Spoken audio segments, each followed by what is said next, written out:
Hi మామ, Hridayapoorvam. Malayalam megastar Mohan Lal గారు హీరోగా యాక్ట్ చేశారు. మాళవిక మోహన్ గారు హీరోయిన్గా యాక్ట్ చేశారు మామ. కొత్తలోక రిలీజ్ అయిన రోజే మలయాళంలో ఈ సినిమా కూడా రిలీజ్ అయింది. బేసిక్గా మోహన్ లాల్ గారి మూవీస్కి ఇక్కడ మంచి మార్కెట్టే ఉన్నా ఎందుకు డబ్ చేసి రిలీజ్ చేయలేదో నాకైతే అర్థం కాలేదు. బట్ ఈ ఫ్రైడేనే హాట్స్టార్లో అవైలబిలిటీలోకి వచ్చింది. తెలుగులో కూడా స్ట్రీమ్ అవుతుంది మామ. ఇప్పుడే చూశాను సినిమా. చూశాక నాకైతే ఒక డౌట్ వచ్చింది. మలయాళంలో సూపర్ హిట్ అన్నారు, మోహన్ లాల్ గారికి హ్యాట్రిక్ అన్నారు. నిజంగా నిజమేనా అని అనిపించింది. పాయింట్గా ఫస్ట్ హాఫ్ వరకు బాగానే ఉన్న సెకండ్ హాఫ్లో సినిమా తీసుకున్న టర్న్ చాలా ఘోరంగా ఉంటుంది మామ. ఇబ్బంది పెడుతుంది చూడడానికి. స్క్రీన్ మీద దాన్ని మెచ్యూర్డ్గానే చూపించిన బట్ అలాంటి ఐడియాలజీని ప్రజెంట్ చేయాలి అనుకోవడం నాకు నచ్చలేదు మామ. ముందుగా స్టోరీలోకి వెళ్తే సందీప్కి ఒక మిలిటరీ ఆఫీసర్ హార్ట్ని ట్రాన్స్ప్లాంట్ చేస్తారు. ఆ తర్వాత తన లైఫ్ తను లీడ్ చేస్తూ ఉండగా మిలిటరీ ఆఫీసర్ కూతురు హీరోని తన పెళ్ళికి ఇన్వైట్ చేస్తుంది. అక్కడికి వెళ్ళిన హీరో అనుకోని పరిస్థితుల వల్ల అక్కడే 2 వీక్స్ ఉండాల్సి వస్తుంది. ఆ పెళ్ళి కూడా క్యాన్సిల్ అవుతుంది. ఆ తర్వాత ఏం జరిగింది అనేది రిమైనింగ్ స్టోరీ. ముందుగా ప్లస్ పాయింట్స్లోకి వెళ్తే మోహన్ లాల్ గారి పర్ఫార్మెన్స్ మామ. బేసిక్గా సినిమాలకు పనిచేసిన వాడిగా నాకు యాక్టింగ్ అంటే నాకంటూ ఒక డెఫినేషన్ ఉంది మామ. పేజీలు డైలాగులు గొక్క తిప్పుకోకుండా చెప్పేసి ఒక ఫేక్ ఆర్టిఫిషియల్ ఏడుపుని ఏడ్చేసి ఫైట్స్ అంటే లౌడ్గా అరిచేసి ఇలా చేసే వాటిని యాక్టింగ్ అంటే నేను ఒప్పుకోను మామ. ఈ సినిమాలో మోహన్ లాల్ గారి పర్ఫార్మెన్స్ ఉంటుంది మామ.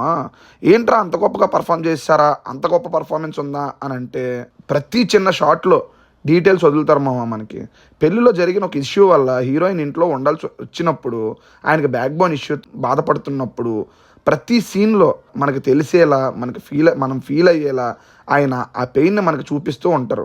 ఒక టైంలో మనం మోహన్ లాల్ గారిని మర్చిపోయి శాండీ క్యారెక్టర్నే చూస్తాం మామ. అంత న్యాచురల్గా యాక్ట్ చేశారు. ఎందుకు మోహన్ లాల్ గారికి అన్ని నేషనల్ అవార్డ్స్ వచ్చాయి అంటే ఈ మూవీ బెస్ట్ ఎగ్జాంపుల్ అని చెప్పొచ్చు. మనం బెస్ట్ యాక్టర్గా కన్సిడర్ చేసే కమల్ హాసన్ గారికి కూడా మోహన్ లాల్ గారి ఎందుకు ఫేవరెట్ యాక్టర్ అనేది ఈ సినిమా చూస్తే మనకు అర్థమైపోతుంది మామ. Next starting 20 minutes and climax 10 minutes చూడడానికి బాగుంటుంది మామ. ఇంట్రెస్ట్ని క్రియేట్ చేస్తుంది. నెక్స్ట్ కొన్ని ఫన్నీ సీన్స్ ఉంటాయి బిట్వీన్ మోహన్ లాల్ గారు అండ్ అతని పక్కన ఉన్న వ్యక్తి మధ్యలో. అవి మనల్ని ఎంటర్టైన్ చేస్తాయి. న్యాచురల్గా వస్తుంది మనకి నవ్వు. పెద్ద సినిమా మామ, సో టెక్నికల్లీ కూడా అందరి వరకు స్టాండ్అవుట్ అయ్యేలానే ఉంటుంది. మ్యూజిక్ మలయాళంలో పాటలు బాగుంటాయేమో, తెలుగులో మాత్రం సాంగ్స్ డబ్బింగ్ పెద్దగా వర్కౌట్ కాలేదు నాకు అనిపించింది. బీజిఎం కూడా సినిమా మూడుకు తగ్గట్టు అలా వెళ్ళిపోతుంది. నెక్స్ట్ డైరెక్టర్ గారు ఆయన ఏం చెప్పాలనుకున్నారో ఆ విషయంలో సక్సెస్ అయ్యారనే చెప్తాను మామ. ఎడిటింగ్ చాలా ల్యాగ్ సీన్స్ ఉన్నాయి. ఆ సీన్స్ ఉన్నా లేకపోయినా ఒకటే అనిపించింది. ముఖ్యంగా హీరో వాళ్ళ బావతో వచ్చే సీన్స్ అయితే సినిమాకు అడ్డుపడ్డాయేమో అని అనిపించింది మామ. అవి కొంచెం కట్ చేసి ఉంటే బాగుంది అనిపించింది. ప్రొడక్షన్ వాల్యూస్ ఇక్కడ ఎక్కడ వంక పెట్టలేము మామ, అంత బాగున్నాయి ప్రొడక్షన్ వాల్యూస్. హీరోయిన్ మాళవిక గారు కూడా చూడడానికి బాగున్నారు. నెక్స్ట్ మైనస్ మామ, హార్ట్ ట్రాన్స్ప్లాంట్ తర్వాత వచ్చే కొన్ని సీన్స్ వరకు బాగానే ఉన్నా హీరోయిన్ ఇంటికి వెళ్ళిన కాడి నుంచి ట్రాక్ ట్రయాంగిల్ లవ్ స్టోరీగా మారిపోద్ది మామ. అది చాలా చిరాకు తెప్పిస్తుంది. మరీ ముఖ్యంగా హీరోయిన్ తండ్రిగా చూస్తుంటే తన మీద హీరోకి ఫీలింగ్స్ రావటం, హీరోయిన్ మదర్కి ఒక సీన్లో హీరో మీద ఫీలింగ్స్ కలిగినట్టు చూపించడం కొంచెం చూడడానికి ఇబ్బంది పెడుతుంది మామ. క్లైమాక్స్లో జస్టిఫికేషన్ ఇచ్చినా అది సరిపోదు అనిపించింది నాకైతే. నెక్స్ట్ సినిమా డెడ్ స్లోగా ఉంటుంది మామ. ఎక్కడ మొదలైందో అక్కడే తిరుగుతూ ఉంటుంది.